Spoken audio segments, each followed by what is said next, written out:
Rajat, what's the trading hypothesis now? Likely to test 5350 in this series?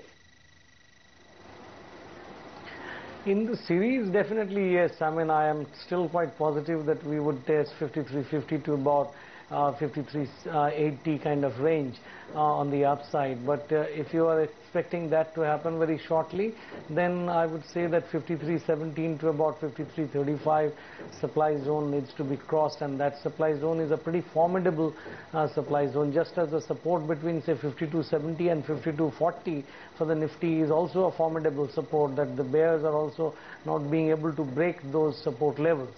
And individual stocks are offering very good trading opportunities. Some mid-cap stocks are showing good recovery, and even banking stocks are today doing better, at least ICICI Bank or even say State Bank. So they are looking pretty good. So there are some buy-side opportunities even in today's sessions. How does Global Spirits as well as Soba Developers look on the charts?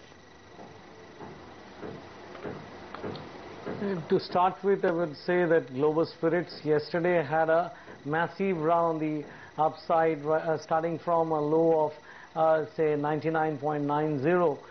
It went up to something like 117. Even today it went up. But this kind of a move, when it happens on the back of a positive news that the market was not really factoring in earlier. So that's why there is so much of intensity in buying. But Global Spirits, if you look at it, there was a high around 129.5 on 10th of February this year, and November, 3rd November, there was a high around 134.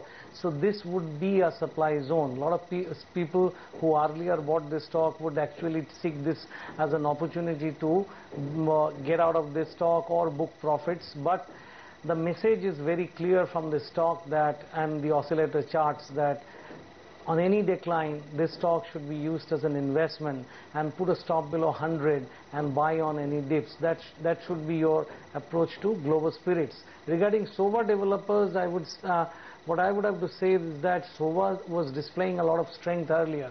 So unless it falls below 320 and it moves even further down, say breaches 310, this is just a corrective phase, and after that it may once again try to scale up to something like 350. But if anybody is holding this counter and 310 gets breached on closing price basis, then one should get out of this. Rajat, how would you like to comment on a Ramki Infra on the charts? Is it poised for a further upside? I would say that does it really look like going up? Probably yes, if it were to cross 120, because prior to this news, for the last 4 trading sessions, including yesterday, it was actually coming down. I mean, after say an uptrend from 90 levels to about 120, so 125 or so. And now what it needs to do is that it needs to cross 127 to about 135. This range once crossed, then you would be knowing that it is headed for 150. And once 150 is crossed, this uptrend is very strongly confirmed. But as of now, it may be a bit too premature to expect that a lot of upsides will definitely happen to this count. What are your top trading ideas? I would say I've selected 3 buying ideas. I mean, 2 stocks and 1 futures trade. Educomp at around 169 is a good bet to latch on to. I mean, we'll put a stop loss below 166 and target would be 173, and if that is crossed, then one can look forward to 175.5. And TVS Motors continue to remain on my buying list, and buy with the stop below 37 and target is 43. Nifty July futures currently I think ruling around 53.10, so put a stop loss below 52.90 or 50, and the targets would be 53.30 and 53.40.